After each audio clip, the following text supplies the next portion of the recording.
Assalamualaikum warahmatullahi wabarakatuh. Kisah Zahira Al-His, istri pertama iblis.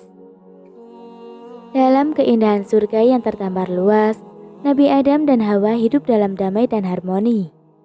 Mereka menikmati segala kenikmatan yang telah diciptakan Allah untuk mereka. Surga adalah tempat kebahagiaan yang sejati bagi manusia pertama ini. Namun, cobaan datang dari arah yang tidak disangka-sangka. Iblis, makhluk yang sombong yang telah diusir dari surga karena pernah mencongkel tubuh Nabi Adam, tidak pernah berhenti usahanya untuk memalingkan manusia dari jalan kebenaran. Nabi Adam berbicara dengan Hawa dengan penuh cinta. "Hawa sayangku, betapa indahnya surga ini.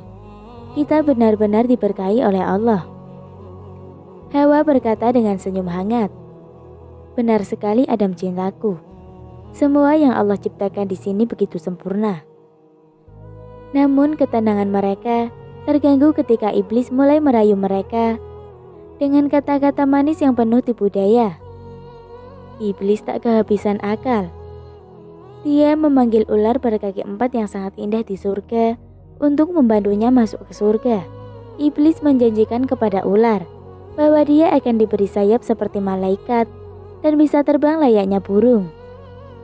Ular pun tergoda dan mengizinkan iblis untuk masuk di antara dua taringnya, lalu masuk ke surga tanpa diketahui para malaikat penjaga surga. Sesampainya di surga, iblis merayu dengan lembut, "Adam, Hawa, apakah kalian tahu bahwa kalian bisa menjadi lebih hebat dari ini jika kalian memakan buah ini? Kalian bisa menjadi seperti para malaikat." Adam bingung. "Tapi kami bahagia di sini. Mengapa kami perlu lebih dari ini?" Hawa berkata dengan curiga, "Ada sesuatu yang tidak beres dengan kata-katamu, iblis." Iblis terus merayu, mencoba menggoda mereka agar melanggar perintah Allah. Allah berkata dari surga, "Adam, Hawa, ini adalah ujian bagi kalian. Tetaplah setia kepadaku, dan jangan dengarkan iblis untuk mendekati pohon itu." Adam dan Hawa yang sudah terpengaruhi nafsu dan godaan iblis akhirnya tak menghiraukan peringatan. Mereka melanggar larangan itu, dan saat itu juga Allah mengusir mereka dari surga. Adam dan Hawa menjadi telanjang. Iblis berubah menjadi buruk rupa, memiliki ekor dan tanduk, sementara ular dihilangkan kakinya oleh Allah. Dikatakan kepadanya, "Mulai sekarang berjalanlah kamu dengan perutmu." Mereka pun diturunkan ke bumi. Iblis yang terbuang merasa semakin terdesak dalam usahanya untuk menggoda manusia. Dalam perjalanannya, ia menemukan sebuah gua yang gelap dan suram. Di dalamnya, ia menemukan seekor ular yang telah dihukum oleh Allah dengan kehilangan kakinya sebagai akibat dari perannya menggoda Adam dan Hawa. Iblis mendekati ular dengan licik. "Hei, kau tampak kesepian di sini. Apakah kau tahu siapa aku?" Ular berkata dengan curiga, "Aku tahu siapa kau. Kau adalah iblis yang terbuang dari surga." Iblis merayu dengan licik, "Itu benar. Tapi aku juga adalah makhluk yang cerdas dan kuat. Aku punya rencana besar dan aku butuh bantuanmu." Ular yang terkutuk itu awalnya terkaget, tetapi iblis terus merayu dengan janji-janji manis.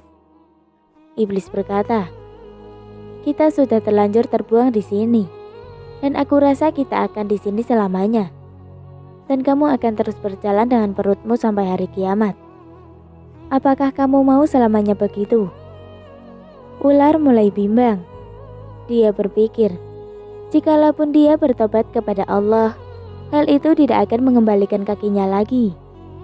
Iblis meyakinkan ular, "Aku bisa memberimu kekuatan yang besar, dan bersama-sama kita bisa menggoda manusia, dan menjatuhkan mereka dari rahmat Allah. Ular dengan ragu berkata, "Apa yang akan aku dapatkan dari ini?" Iblis berkata, "Aku akan memberimu istana yang megah di bawah laut, di mana kau akan menjadi ratu yang berkuasa. Aku akan menjadikan manusia tunduk padamu." Ular yang terkutuk itu akhirnya setuju dengan tawaran iblis, dan mereka mulai bersekutu dalam misi jahat mereka untuk menyesatkan manusia. "Baiklah, aku akan bersamamu, tapi ingatlah, jika kau mengkhianatiku lagi, aku tidak akan ragu untuk mengakhiri ini." Mereka pun mulai merencanakan cara-cara untuk melaksanakan misi jahat mereka dan menaklukkan lautan serta dunia manusia. Persekutuan antara iblis dan ular yang terkutuk telah dimulai, membawa ancaman besar bagi umat manusia. Iblis pun memenuhi janjinya kepada ular dengan membawanya ke istana dasar laut yang megah dan misterius. Mereka memasuki istana yang begitu indah, dengan dinding-dinding yang terbuat dari mutiara laut yang berkilau dan lantai yang terbuat dari karang yang indah. Cahaya samudera menyinari setiap sudut istana itu, menciptakan panorama yang memukau. Di dalam istana ini, terdapat mahkota indah yang dipersiapkan untuk penobatan Ratu Ular. Dalam sebuah upacara yang penuh keanggunan, iblis mengambil mahkota dan dengan lembut menempatkannya di kepala ular. Suara gemerincing mutiara laut memenuhi ruangan saat penobatan ini berlangsung. Iblis berkata, "Dengan ini, aku iblis yang dulu pemimpin para malaikat, memahkotai engkau wahai Zahira Al-His sebagai ratu bawah laut yang berkuasa. Bersama-sama kita akan menggoda manusia dan menjatuhkan mereka dari rahmat Allah." Ratu Ular yang saat itu masih terpesona oleh kemegahan istana menerima mahkota itu dengan mata melirik sempit. Ratu Ular mendapatkan kekuatan luar biasa dari mahkota. Iblis membuatnya bisa berubah wujud menjadi wanita yang cantik dan kekuatan magic yang tak tertandingi. Mereka pun akhirnya menikah dan dengan segera mengeluarkan keturunan yang sangat banyak memenuhi istana. Sejak bersekutu dengan ular yang terkutuk, iblis merencanakan strategi jahatnya dengan teliti. Iblis yang pernah menjadi pemimpin para malaikat memiliki pengetahuan yang mendalam tentang cara mempengaruhi manusia. Iblis berkata dengan semangat, "Ular, kita harus bekerja sama menggoda manusia. Aku akan memanfaatkan pengetahuanku tentang manusia, dan kau akan menggunakan kekuatanmu sebagai ratu bawah laut." Ular setuju. "Baiklah, aku akan menggunakan kekuatanku untuk menjadikan laut sebagai alat untuk menggoda manusia." Iblis pun merencanakan serangan-serangan kecil terhadap manusia. Sementara ular mengambil peran dalam mengendalikan makhluk-makhluk laut yang mengerikan. Mereka mencoba mempengaruhi manusia agar melanggar perintah Allah. Iblis menggoda manusia dengan kekayaan dan kekuasaan. Iblis yang terdahulu merupakan bendahara dan pemimpin para malaikat, sekarang menggunakan kecerdikannya untuk melancarkan serangan-serangan terhadap manusia. Iblis berkata dengan bangga, "Kita akan menguasai dunia ini, dan manusia akan menjadi budak nafsu dan godaan kita." Di tengah kemeriahan bawah laut, alam semesta mulai merespon kehadiran mereka dengan cara yang tidak terduga. Dengan rencana jahat mereka yang semakin terwujud, iblis dan ular mulai merasakan dampak dari kehadiran mereka di dunia. Alam semesta sendiri memberikan tanda-tanda protes terhadap tindakan mereka yang jahat. Iblis menelisik apa yang sedang terjadi. Mengapa alam memberontak? Ular berkata dengan cemas, "Sepertinya alam tidak senang dengan kehadiran kita di sini, tapi kita tidak bisa mundur. Sekarang bencana alam seperti gunung meletus dan tsunami mengguncang dunia manusia, termasuk Adam dan Hawa. Mereka ketakutan dan mencari perlindungan. Mereka berusaha menjaga iman mereka dalam menghadapi cobaan ini." Adam berkata menghibur Hawa, Kita harus tetap tawakal kepada Allah. Mungkin ada hikmah di balik semua ini. Hawa setuju. Allah tahu apa yang terbaik untuk kita. Kita harus bersabar. Allah yang Maha Mengetahui mengubah bencana alam tersebut menjadi hikmah bagi manusia. Gunung yang meletus menjadikan tanah subur, dan tsunami membawa unsur garam yang berguna bagi tumbuhan. Allah berkata dari surga, "Ini adalah ujian bagi manusia. Tawakallah kepadaku, dan aku akan memberimu kebijaksanaan dalam menghadapinya." Mulai saat ini, manusia belajar untuk tetap sabar dan berserah diri kepada Allah dalam menghadapi cobaan. Mereka mulai memahami bahwa setiap ujian adalah peluang untuk meningkatkan iman dan ketabahan mereka. Namun di bawah laut, iblis dan ular terus merencanakan cara-cara baru untuk menggoda manusia. Meskipun mereka menyadari bahwa alam tidak akan pernah membiarkan mereka berbuat semena-mena.